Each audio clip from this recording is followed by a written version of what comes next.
Hey guys, are you ready to transform your mind so you can transform your life? Coach Myrna brings you one-on-one coaching and expert guests weekly to help you to grow. Because happiness is the progressive realization of a worthy goal. Looking for personal growth? Let's do it. As someone who has textured and curly hair, I'm excited to share Clairol's Textures and Tones. Came out with a permanent color specifically for curly hair types. Say hello to the improved formula and new look while preserving curls and shine. With Clairol Textures and Tones, you get brilliant color plus moisturized hair. Permanent color that maintains your curl definition and shine. Moisture-rich formula pumped with argan and olive oil, plus zero ammonia. It's not the hair color you were born with, but the hair color you were meant to be. Clairol, it's so me. Welcome back to the Transform Your Mind to Transform Your Life radio, podcast, and television show. I'm your host, Life Coach Myrna Young, and sitting in the guest chair today is Doctor Katelyn Lehman. Dr. Katelyn and I are going to be talking on the topic, Overcoming Trauma with Epigenetics. It's a new content for the show. I talk a lot about trauma, but I've never actually had a guest on talking about epigenetics. And if you don't know what that is and how that can help you, please stick around so that you can use this valuable information to improve your life. Welcome, Dr. Katelyn. Thank you, Myrna. So happy to be here. You're very welcome. Yes, I'm glad for our conversation. All right, guys. Well, let me give you guys a brief introduction. Dr. Katelyn Lehman is the co-founder and chief systems architect of the Quantum Clinic, a model of preventative care for the mind, body, spirit, and soul. Quantum Clinic has combined elements of biofeedback training, flotation, REST, frequency therapy, and expressive arts to facilitate a deep, relaxing, and restorative experience. Dr. Lehman's clinical experience ranges from business executives, immigrants seeking asylum, persons exiting the incarceration system, to those with serious mental illness, addictions, and victims of trauma and medical malpractice. So, apparently, epigenetics can cover everybody. Yeah, right? Absolutely. Yeah. Everybody. So, like I said, this is kind of new information for you listeners. So the first thing I want to start off by talking about, which is something I haven't heard before, is you talked about preventative care for the mind, body, soul, and spirit. What exactly does that look like? Yeah, absolutely. Well, thank you so much for asking. And I'm really excited to dive into this conversation. So, gosh, how do I even start? So I was trained in clinical psychology. I have a background in working with serious mental illness and obviously just kind of the normative stress responses that people have, anxiety, depression, et cetera, et cetera. And during and after the pandemic, I started asking myself, okay, like how can I best be of service to my community right now? And what is possible here in Los Angeles, where I live and have worked for over 15 years. And in that process of discernment, it became possible for me to start a community clinic, a wellness center, so to speak. And we offer a model of preventative mental health care, which represents a gold standard in neurocardiac function and supports autonomic nervous system healing and integration through what's called deep rest or reduced environmental stimulus therapy. So some people have heard of that under a different name called sensory deprivation or flotation therapy. But the idea is that we're all so bombarded these days with messages, either through news media, social media, in our lives, just like driving down the street, billboards, noises, electromagnetic energies from cell towers and, whatever, right? So there's a lot going on in modern culture, in the modern world. And the idea is that we give people a space where they're kind of removed from some of that external sensory input. And what that allows is for the individual to begin the process, the journey inwards from the head to the heart, and to kind of connect inwardly with the innate wisdom of the heart specifically, and to allow that to guide them in a process of either psychological, emotional, spiritual integration of, whatever's coming up in life. And so that's what we're doing here. We use biofeedback with the flotation therapy, and then we're using sound, different frequencies to support that integration. Yeah. Okay. So that's great. So I've heard about the flotation therapy. I'm not sure if it's the same one you're talking about. That is where you're in a tank and you're floating. Is that it?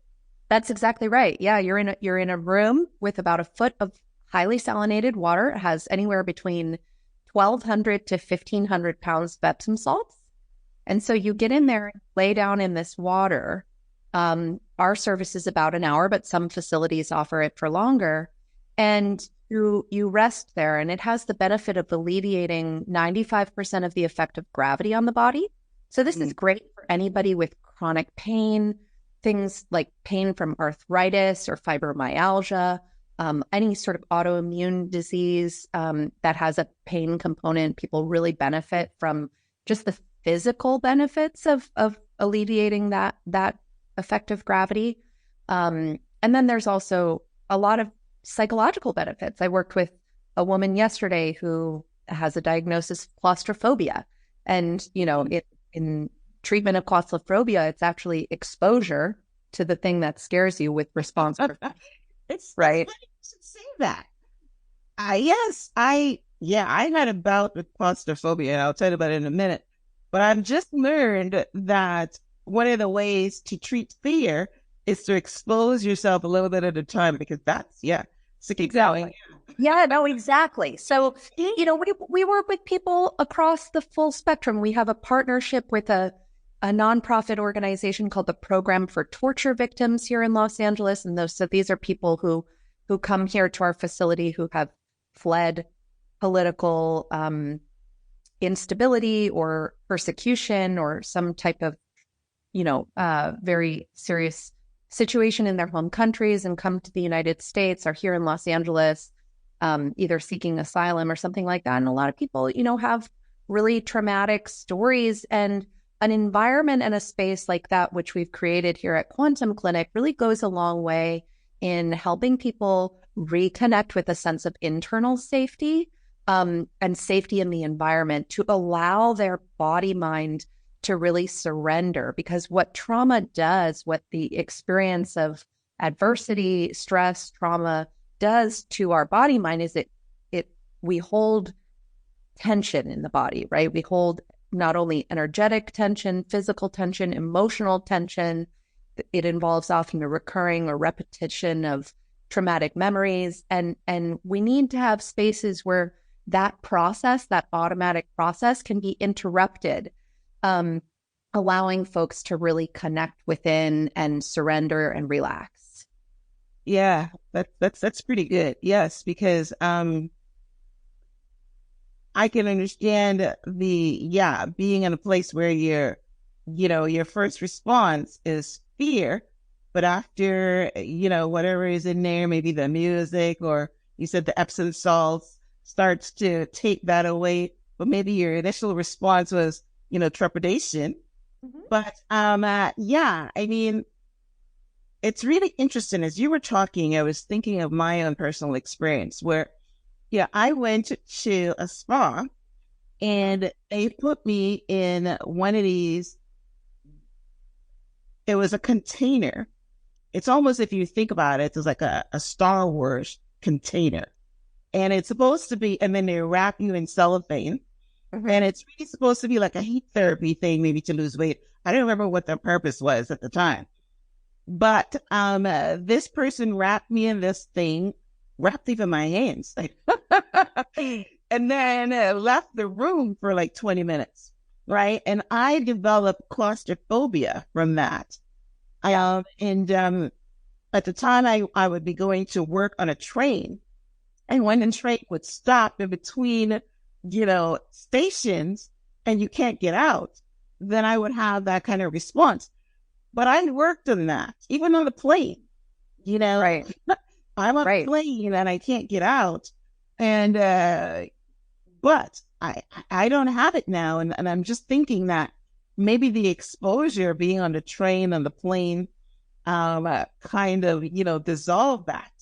Yeah, and your awareness and the intention to be working through it for yourself, right? You associated the experience with the result of the fear, right? And then you were aware enough of it that you could work through it with yourself in those situations that cause the anxiety. Yeah. Well, I mean, I think I just want to say I'm so happy for you. I got through it because it's really tricky. It can be kind of scary, right? And it takes a lot of awareness, a lot of intention, and a lot of patience to heal from things like that. So, well, yeah, I mean, and it's not totally gone because just a couple of months ago I was on a train and I do a lot of meditation, and one of the meditations I do is elevating up into what we're going to talk about, I think, the quantum field, right? Right. So when I'm in a plane, I'm thinking, perfect. I'm in the quantum field. But as soon as I think about what's out there and I'm in here, I had to change that thought because I didn't want to feel about, you're in this plane and you can't get out. So I am consciously working through it. But all right. So that was my personal experience in that. But, so your therapies in your clinic is preventative care. Yeah. Can someone do these preventative care for their mind, body, spirit, and soul? Is there any home things that they can do? We're reaching a wide audience here. Not everybody can come to your clinic. Yeah, so of course. How can somebody try to do some of these care things at home? Right. Sure. Well, I guess in order to answer that question, I want to kind of explain what it is we're hoping to facilitate for people, right? So here at Quantum Clinic, we're really encouraging folks to be able to identify and shift into what's called a state of coherence. So you want to think about mindfulness as an umbrella term for the development of an increased awareness of our patterns of sensory experience, sensations, images, feelings, or thoughts. Mindfulness can also is related to the practice of meditation. And meditation can come in a lot of different forms, but generally it's thought of as when you harness the power of attention and intention to focus on a particular aspect or object of experience. So oftentimes this is the breath, right? Coherence is a physiological state which can be achieved through the practice of both mindfulness and meditation. It's practiced by focusing and harnessing our energy and intention to connect with the energetic center of the heart, right? So all of that mental activity that we usually associate with the mind, you want to bring that down into the body.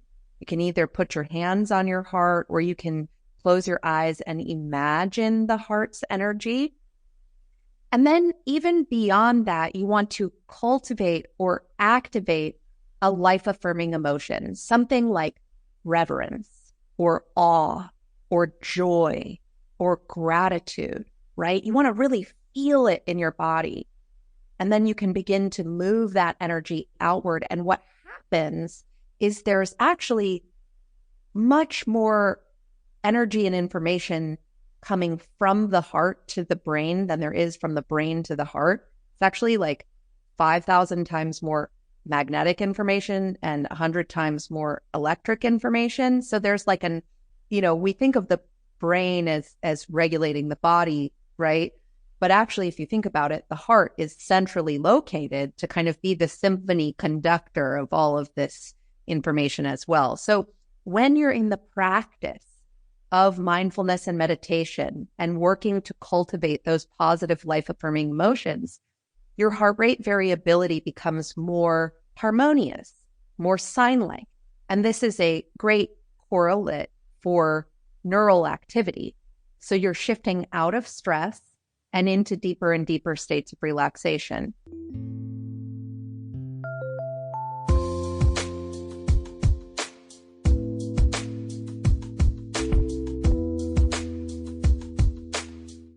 Shout out to Katelyn for supporting this episode and providing us with samples. This allergy season have been tough for me. The pollen number was the highest it's been in over 3 years. My nose was stuffed up, then it was running. I had the awful nasal drip in my throat and the sneezing. I was miserable. Luckily for those of us who live with symptoms of allergies, we can live Claritin Clear with Claritin D. Designed for serious allergy sufferers, Claritin D has 2 powerful ingredients in just one pill that relieve your allergy symptoms and decongest your nose so you can breathe better. If you're ready to live life as if you don't have allergies, it's time to live Claritin Clear. Fast and powerful relief is just a quick trip away. Ask for Claritin D at your local pharmacy counter. You don't even need a prescription. Go to Claritin.com right now for a discount so you can live Claritin Clear. Remember, use as directed for relief of nasal congestion, runny nose, sneezing, and itchy nose due to allergies. Shopify is the commerce platform revolutionizing millions of businesses worldwide. Usually, improvements don't come overnight, but once in a while, one small fix can catapult you to the next level. If your commerce platform is holding your business back, you owe it to yourself to see what Shopify can do for you. Whether you're a garage entrepreneur or IPO ready, Shopify is the only tool you need to start, run, and grow your business without the struggle. Shopify puts you in control of every sales channel. So whether you're selling satin sheets from Shopify's in-person POS system or offering organic olive oil on Shopify's all-in-one e-commerce platform, you're covered.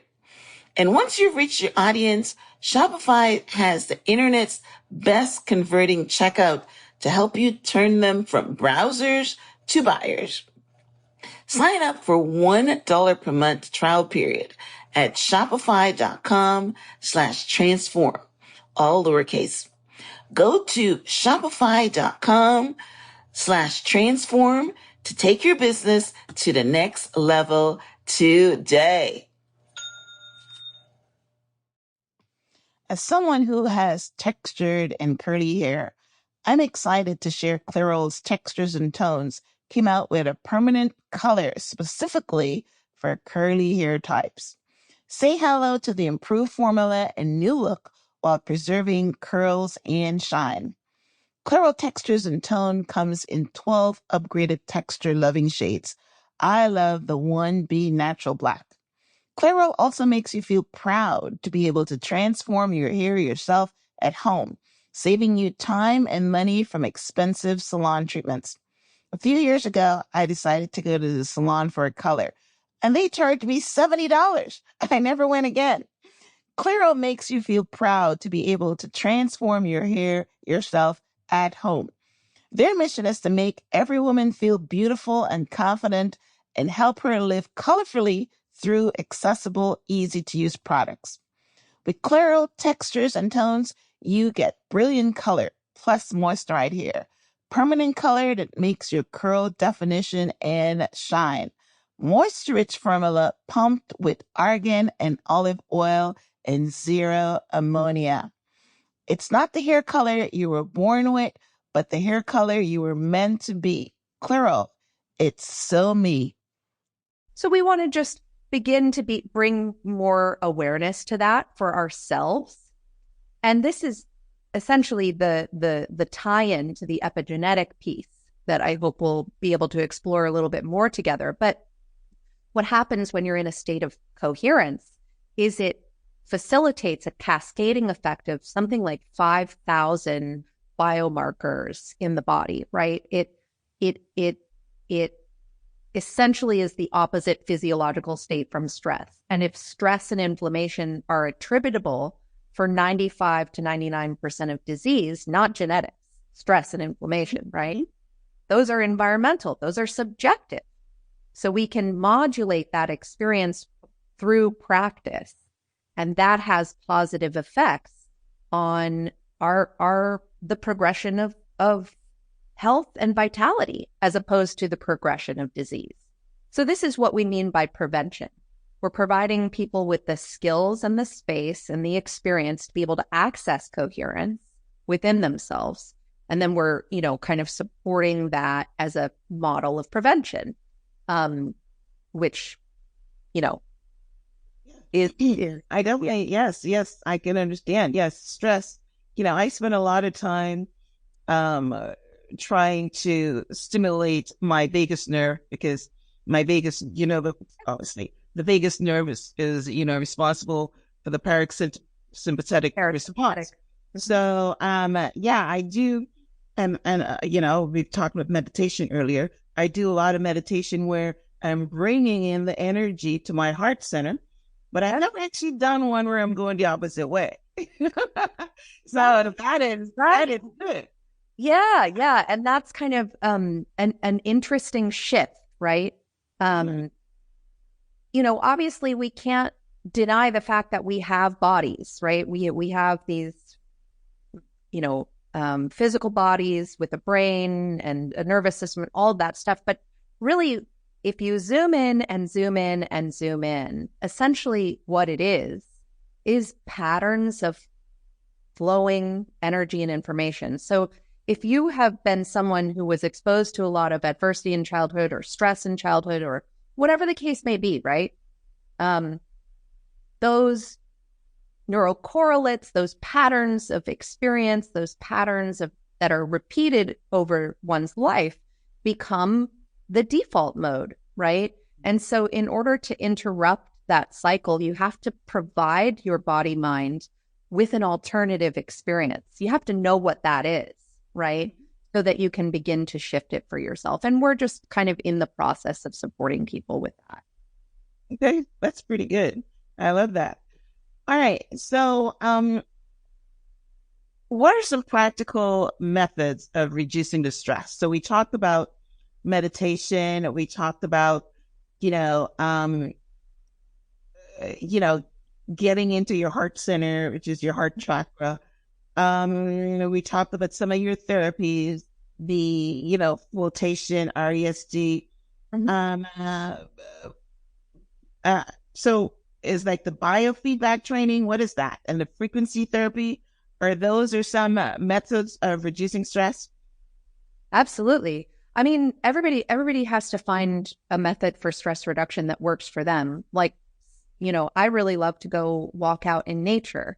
And while I'm walking in nature, I imagine myself as being a part of a fundamental unifying field of energy and information, connecting with the fullness of my experience, of my being, and the joy and enthusiasm that I feel when I'm out in nature hiking, right? Like that, for me, is one of my favorite stress reduction techniques. I also love our services. I do them at least once a month because, again, even when I'm in nature, there's a lot of external stimulus. But in a space like this, you can really begin that process of tuning inwards, and it deepens one's connection to the self. But yeah, stress reduction. Some people really like to work out really heavy, right? Like that can be a form of stress reduction. Ultimately, I think more than any sort of prescriptive plan for how to reduce stress, it's about being in the process of discerning for oneself what works for you, and that's a lifelong process, and it changes month to month, day to day, week to week, and certainly over the course of one's life. Yeah, my stress reduction is like you, walking in the park and listening to inspirational podcasts or, books or something like that. And that really, reduces my stress. And, I communicate with Gaia, which is the earth and the trees. But I never thought of, being part of like what you just said, being part of the whole infinite universe thing, infinite energy, I should say. So I guess I should add that. That is great. And this morning I was talking to my neighbor, and he was saying mowing the lawn and looking after his garden is stress, is therapy. Totally. Some people will go to the gym. I on Instagram like you, and The Rock is saying after a hard day, I go for a really hard workout. And yeah, but you're right. Yep. Some people read books or go sit in the bath. But you're right. Those are definitely some ways to reduce stress. Right. Yeah. Yeah, absolutely. Yeah. And so I want to maybe offer a point of clarification about what is the unified field, right? So this is a concept that comes both from physics and from spiritual traditions throughout time. It's the notion that there is some sort of fundamental field of energy and information which permeates all existence and manifests itself into what we experience as, the body, mind, trees, flowers, plants, celestial bodies, the earth itself, right? That there is something perhaps more fundamental than that, than matter, which is infinitely intelligent, transcends time and space, but operates through it as well. So it's like flipping the script. It's this whole idea of the chicken or the egg. Well, which comes first? I don't know that there is an answer, right? They did the chicken come first? Well, where'd the chicken come from? Right? Right. It came from the egg. Right. So how do you know which one came first? It's sort of like there's this symbiotic relationship between our experience of a material existence and this unifying field which connects us all, right? So the way that a lot of people talk about it these days is biology is the feedback mechanism through which the universe is learning about itself, right? And through which this field has experience of what it's like to be you, right? Or what it's like to be me.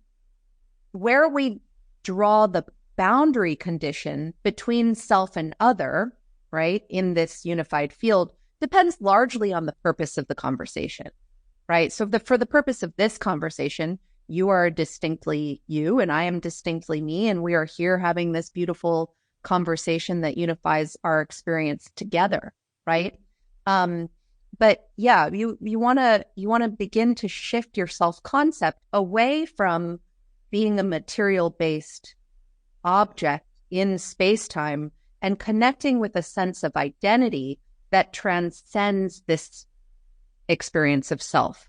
And that's sort of ultimately what the mystical and spiritual traditions have talked about for as long as time.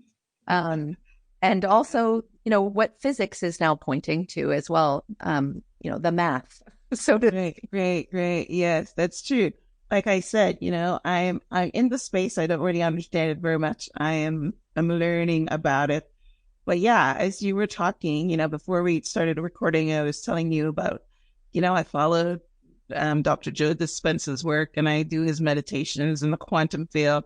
And when you're doing his meditation, he's always talking about you become no one and no thing and nowhere. And so that's exactly what you're talking about. Just leave the body and become spirit. All right. So I just want to offer one caveat to that because I really respect his work a great deal. Mm-hmm. And I think it is very important. But even implicit in just how you described it, there's a a dualism that is implied, right? Like that. And to a degree, it is helpful to let go of one's attachment to the body to be able to access these other states of experience. But ultimately, it's also about the integration of the two, right? It's knowing that I have this body for a purpose, because this body is what allows me to manifest in this three-dimensional world that we live in, right? It's not an all or nothing paradigm. When you're connecting to this cosmic life force, this energy, this part of you that transcends your experience of self, it's not separate from you. It is you, right?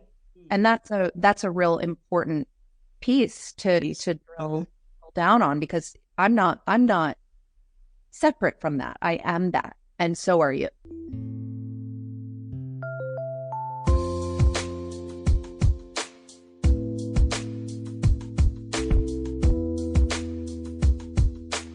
Do you believe in magic?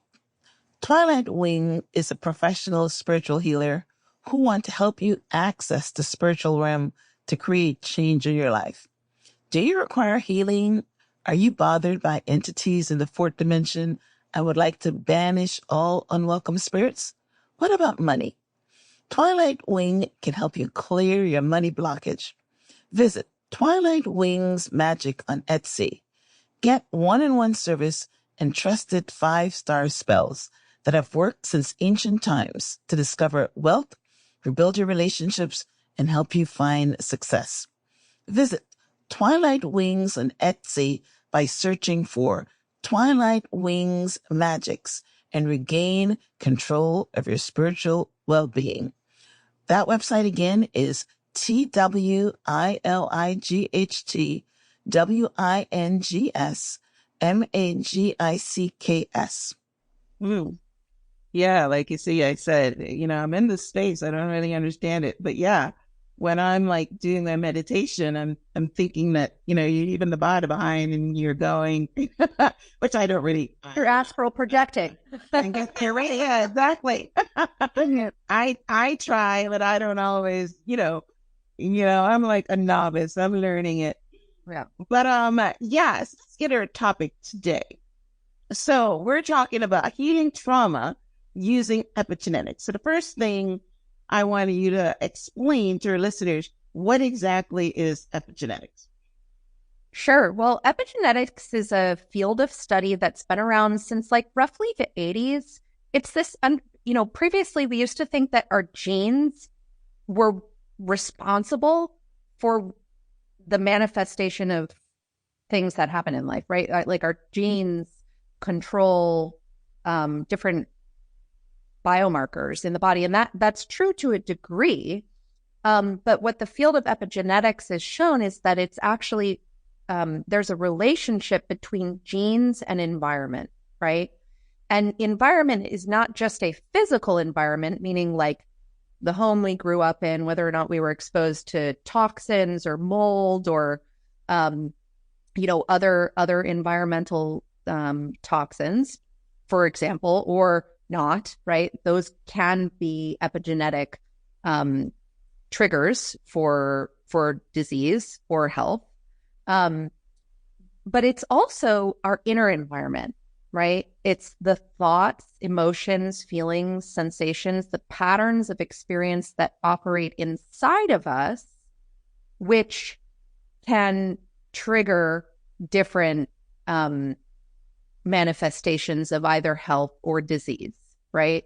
So epigenetics really looks at the relationships between gene and environment and how we can modulate our experience and work towards the creation of better outcomes for ourselves, right? And a lot of people talk about ACEs these days, adverse childhood experiences, right? There've been enough kind of population-wide studies to say that if you have a certain number of adverse childhood experiences before the age of 7 or 10 or whatever, right, you're more likely to develop certain conditions in adulthood, right? That's what we're talking about here, right? So we're talking about the relationship between experience, the relationship with our environment, the relationship with our inner environment, and the expression of disease or the expression of health. And we have a lot more ability to modulate that than we think we do. Because our thoughts actually affect matter. Let me interrupt here for a minute. My understanding of epigenetics, again, from Dr. Joe Dispenza, is let's say that you have a gene and it's expressed in a certain way. It's gene expression.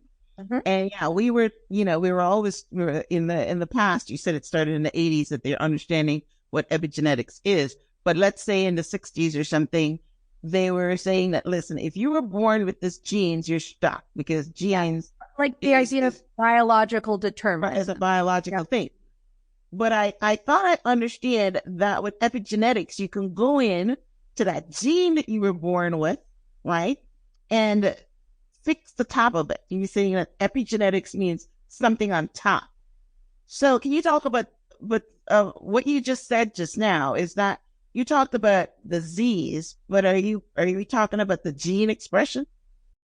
I think what's most important for listeners and for us in this discussion is to explore the reality that there's a relationship mm-hmm. between the genetic expression of disease or the genetic expression of health mm-hmm. and our environmental milieu, which can be internal or external, right?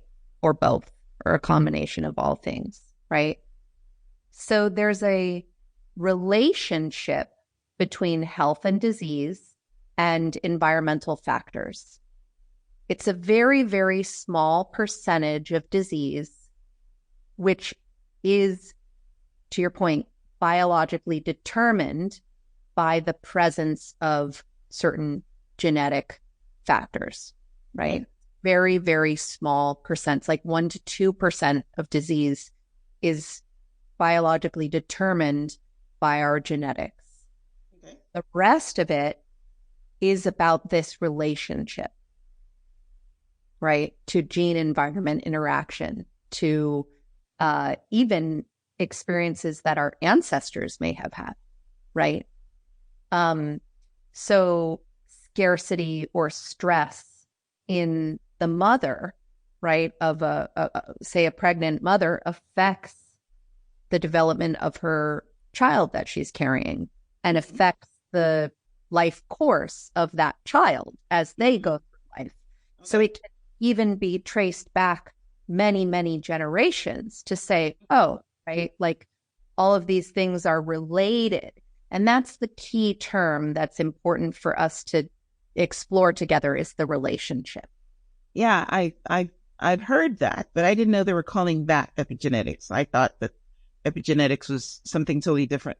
So, right. So what we're saying is, our relationship.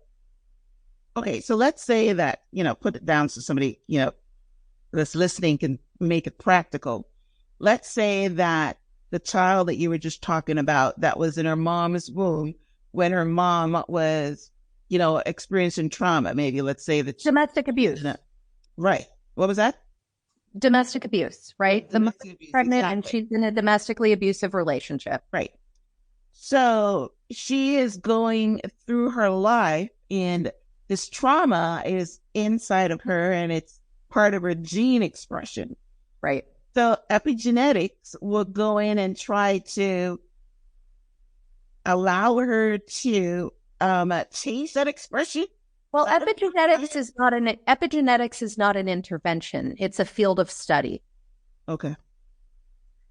So epigenetics is not a thing that we do. It's a way in which we view and conceptualize and understand experience.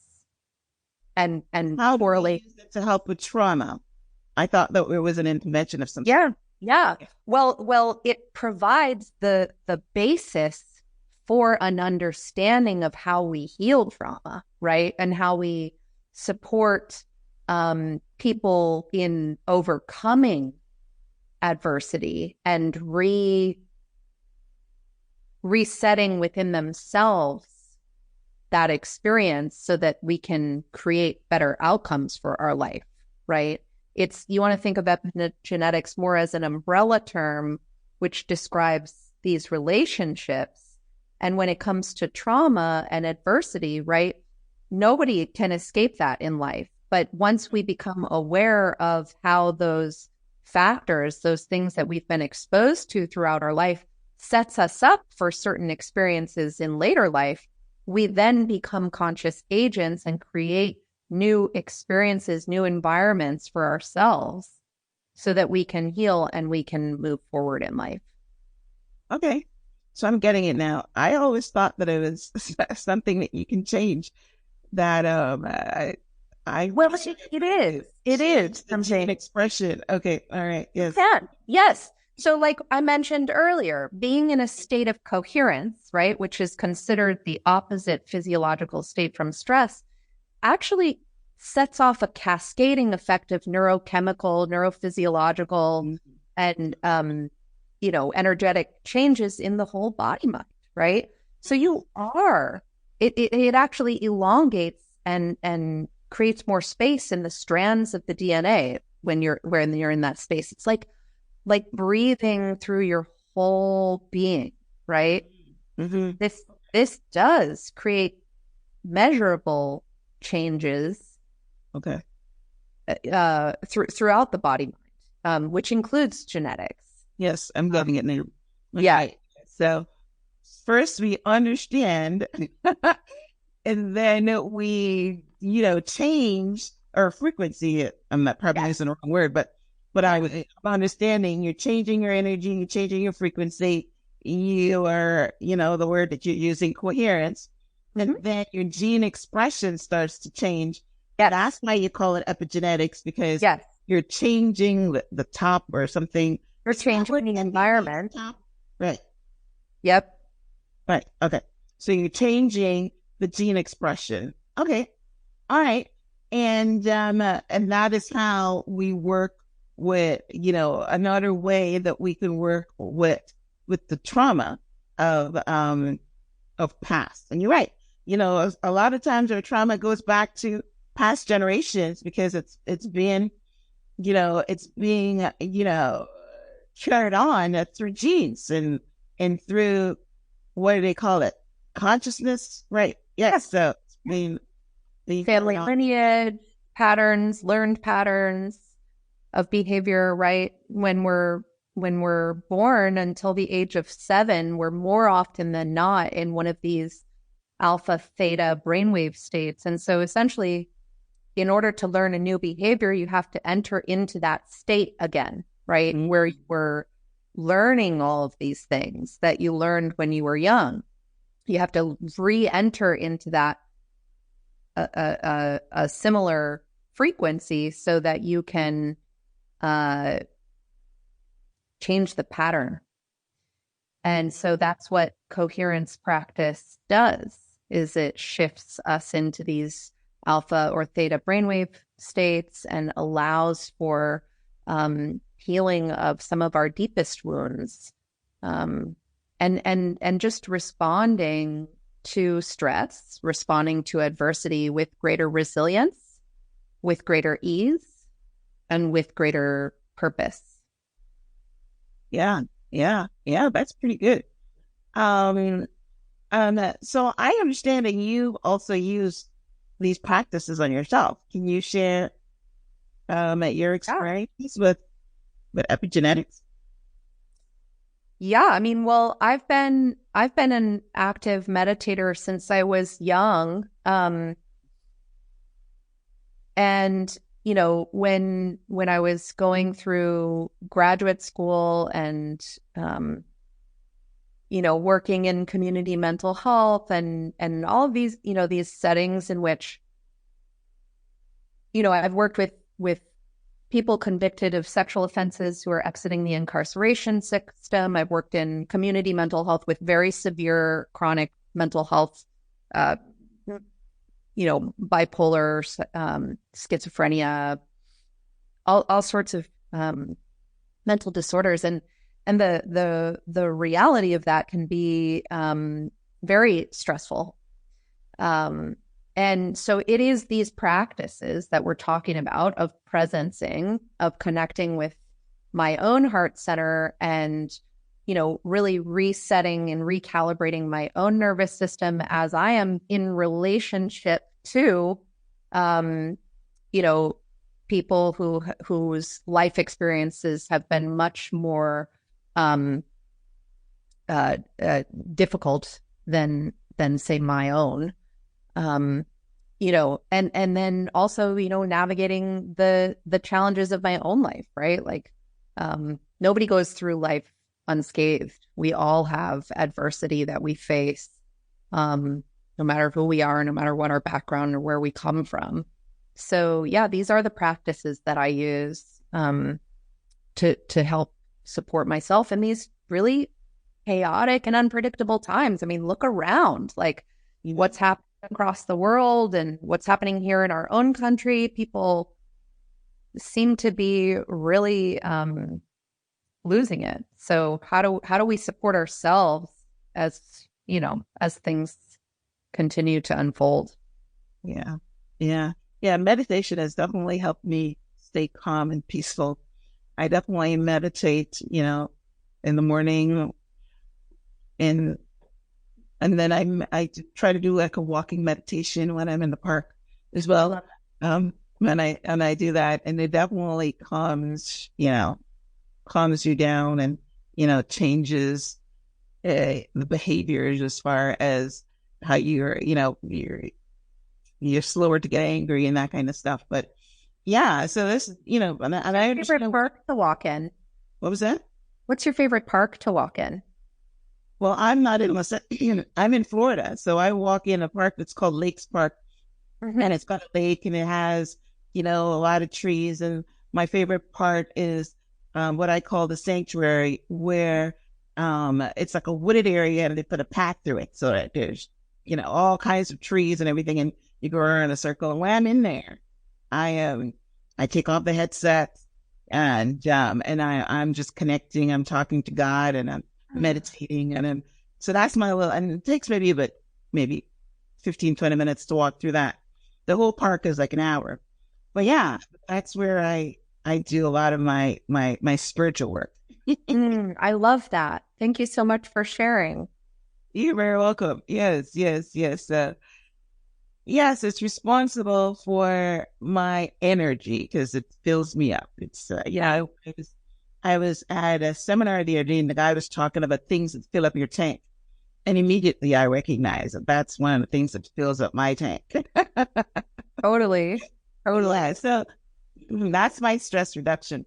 All right. So tell us about your clinic and how our listeners can connect with you. Absolutely. So if any of the listeners are here in Los Angeles, greater area, we are just north of downtown Los Angeles.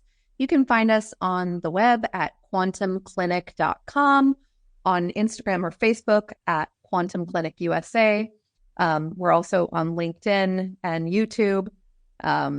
Got lots of really interesting psychoeducational content on our channels, so you can listen and learn along with us as we talk more about this work. And you're always welcome to come and visit in person. You can book a service online. Yeah, so that definitely, it's amazing. Yes, because, we just, again, because our time is short, we just basically scratch the surface. But I am sure that there's a lot more depth that the listeners can get into, especially the preventative care that we started off talking about, or the mind, body, and spirit. I love, the only one I knew about was the flotation REST part of it. But, you guys offer frequency therapy and biofeedback training and anything for preventative care to help heal from the past experiences. And we're putting, epigenetics in the mix. But yes, stress, and like you mentioned, 99 or 90 to 99% of disease comes from stress and inflammation. So if you can tackle it before the diseases come, then that's the way to do it. I Right. That's basically why we're sharing, and we're calling it preventative, preventative care, because yes, it is preventative, and one of the great things that I learned is that, you can start at any time, right? And you can be 70 and start, correct? Totally. 100%. Yes, yes. So, a lot of people would think, oh, I'm not in my 30s anymore. And it's too late for me, but you can definitely start. So yeah, It's never too late to learn these skills. They're universal and they're so powerful and helpful for anybody at any age. yes, yes. So yes, I agree. I've heard that. I've heard people talking about, their diet and going to the gym or starting meditation or doing things at 70 and extended their lives. So I know that you can start late. So that's amazing. Yes. Totally. So, Dr. Lehman, it's been a pleasure talking to you. I expanded my knowledge about the epigenetic field because what I was thinking about was obviously a small part, limited part of it. But, you're talking about the practical way to use that study and use that information. And that is to, help with diseases and trauma and trying to reverse those biomarkers. That's great. So I enjoyed our conversation. So thank you very much. I will have a transcript of my conversation with Dr. Lehman on the show page, which is myhelps.us. And I will also have links to her social media platforms and her website. So if you guys missed it, then you could just head over there and definitely connect with her, because this is information that can change your life. So thank you all for tuning in. Thank you, Dr. Lehman. Any last words before we wrap up? No, thank you so much. It's really been a pleasure speaking with you. You're very welcome. All right, guys. Thanks again for tuning in. Until next time, namaste.